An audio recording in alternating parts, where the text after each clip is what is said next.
And we are now joined by driver the number 20, Joe Gibbs Racing Camry, Christopher Bell. Christopher, how's it going today, man?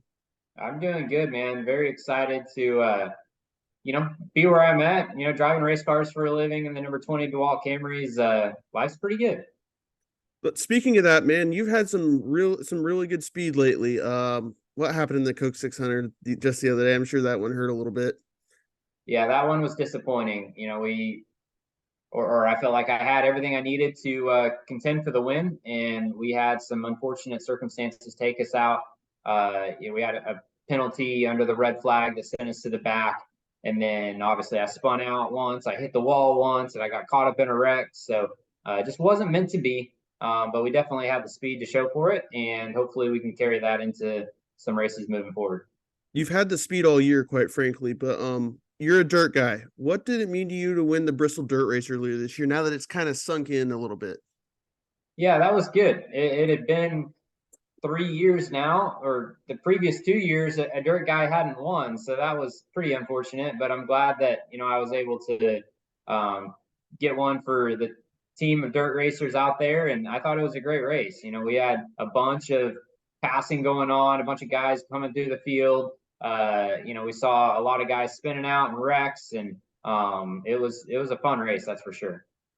What is about dirt track racing that kind of, since that's how you came up, that helps you when it comes to road course racing? Because obviously you've got two wins road courses, the Daytona road course, which obviously we don't race at right now, and then the Charlotte Roval last year. What is it about that kind of translates from one to the other? I don't know if there's really anything that translates from dirt track racing to road course racing, but certainly it does seem like dirt track guys have taken a liking to the road courses, and I think road courses are they're hard in general. So in order to produce lap time there to be competitive, you can't really fake your way around a road course. So I think dirt track racing really teaches you car control, and you learn to slide the car around, compromise between corners, which is good and bad. How to make the most out of your car whenever it's not driving well. And certainly, if you go to a 12, 14 turn road course, the car is not going to be perfect in all of them. Well, the next road course up for you guys is my home race out here, Sonoma Raceway. What makes that track so different from all the other road courses? Obviously, the elevation change, but what other stuff makes it more different from maybe what the fans won't know on TV? Yeah, so Sonoma is just a place that's very slippery. We go to some of the racetracks like Watkins Glen, um, even like the Charlotte Road Course.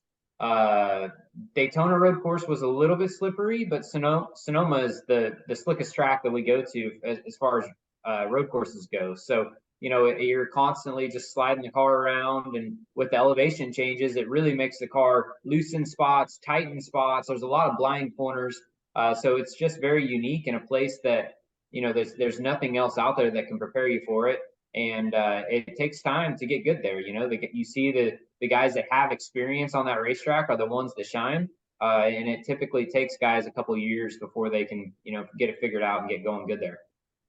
What are your initial thoughts about, no stage breaks? Obviously you guys did this once at Coda, but this will be kind of the second experiment, as you will, for no stage breaks and keeping the race green. What do you think about that?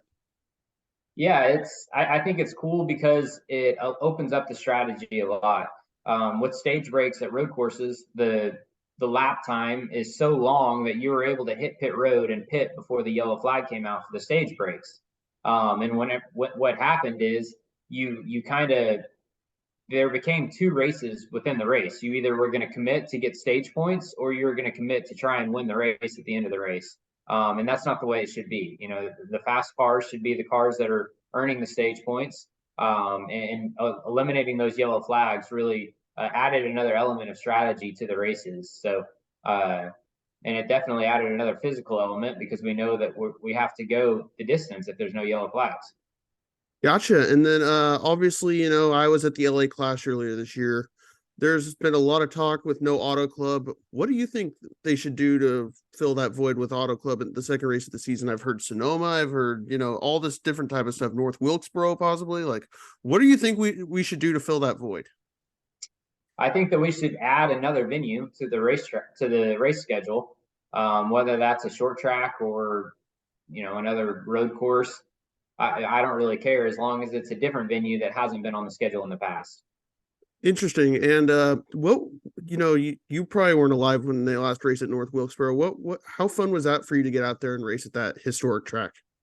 Yeah, that was really cool, man. The crowd was huge and totally into it. I've never really experienced an event where the crowd was so energetic and pumped up to see NASCAR back. So, I know the race probably wasn't as exciting as we all hoped for. But if we go back and we're able to, have a points race and they can doctor up the racetrack a little bit to get us another groove, I think it'll be a really good race.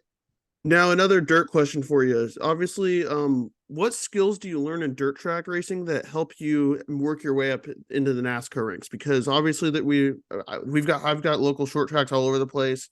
What skills learned there are detrimental to racing on Sundays? Well, I think the car control aspect of just sliding the car around and having to manipulate the car by using different lines and different patches of grip and stuff around the racetrack really, it teaches you to be a good race car driver. So I'm a huge proponent of dirt track racing, and hopefully we see more dirt racers coming up in the future. That's great to hear, man. Let's see. I don't think I have anything else for you. So thank you very much, Christopher, and good luck at Sonoma this year. All right, have a good day. Thank you.